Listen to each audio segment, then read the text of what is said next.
Assalamualaikum warahmatullahi wabarakatuh. Perkenalkan, nama saya Yunita Ristanti dengan NIM 20110101061 dari kelas 3. Di sini saya akan menjelaskan tentang konsep dasar bimbingan dan konseling.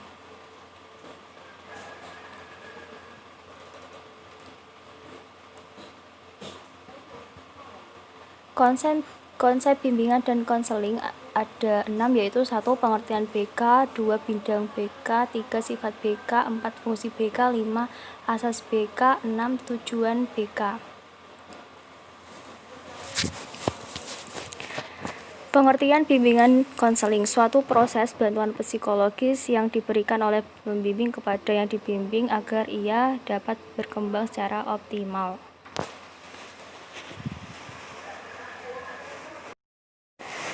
Bidang bimbingan konseling: 1. Bidang bimbingan pribadi bertujuan membantu peserta didik mengenal, menemukan, dan mengembangkan pribadi yang beriman dan bertakwa kepada Allah yang Maha Esa.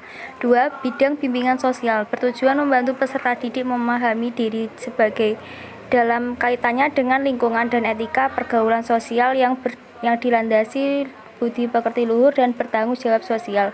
3. Bidang bimbingan belajar bertujuan membantu peserta didik mengenal, menumbuhkan, dan mengembangkan diri, sikap, dan kebiasaan belajar yang baik untuk menguasai pengetahuan sesuai dengan program belajar. 4. Bidang bimbingan karir membantu peserta didik mengenal dan mengembangkan potensi diri melalui penguasaan pengetahuan dan keterampilan, memahami lingkungan pendidikan dan sektor pekerjaan sebagai lingkungan yang efektif.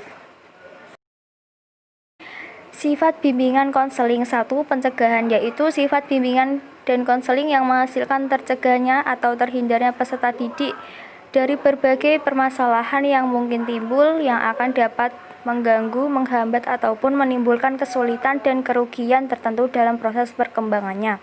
2. Penyembuhan, sifat bimbingan konseling yang akan menghasilkan terataskannya dan teratasinya sebagai permasalahan yang dialami oleh peserta didik. 3. Sifat bimbingan konseling untuk memperbaiki kondisi individu dari permasalahan yang dihadapinya sehingga bisa berkembang secara optimal. 4. Pemeliharaan, sifat pembimbingan konseling untuk menjaga terpeliharaannya kondisi individu yang sudah baik tetap baik. 5. Pengembangan berbagai potensi dan kondisi positif individu dalam rangka perkembangan dirinya secara mantap dan berkelanjutan. Fungsi bimbingan konseling: 1. Pemahaman, yaitu fungsi bimbingan dan konseling yang akan menghasilkan pemahaman tentang sesuatu oleh pihak-pihak tertentu sesuai dengan kepentingan pengembangan peserta didik. 2. Penyesuaian, yaitu fungsi bimbingan dan konseling dalam rangka membantu peserta didik untuk memperoleh penyesuaian pribadi dan memperoleh kemajuan dalam berkembangan secara optimal. 3. Penyaluran, yaitu fungsi bimbingan dan konseling dalam hal membantu peserta didik untuk memilih jurusan sekolah, jenis sekolah sambungan, lapangan pekerjaan sesuai dengan cita-cita, bakat, dan minatnya. 4. Pengadaptasian, yaitu fungsi bimbingan dalam hal membantu petugas-petugas di sekolah, khususnya guru, untuk mengadaptasikan program kepada minat atau kemampuan dan kebutuhan peserta didik. Asas-asas bimbingan konseling: 1. Kerahasiaan, 2. Kesukarelaan, 3. Keterbukaan, 4. Kekinian, 5. Kemandirian, 6. Kegiatan, dan 7. Kedinamisan, 8. Keterpaduan, 9. Kenormatifan, 10. Keahlian, 11. Ahli tangan, dan 12. Tuturi Handayani.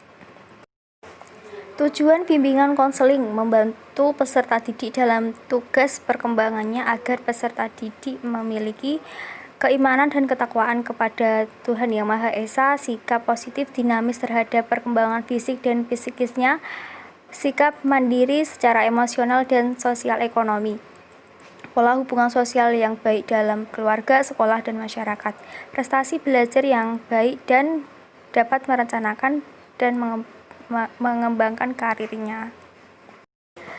Demikian, terima kasih. Wassalamualaikum warahmatullahi wabarakatuh.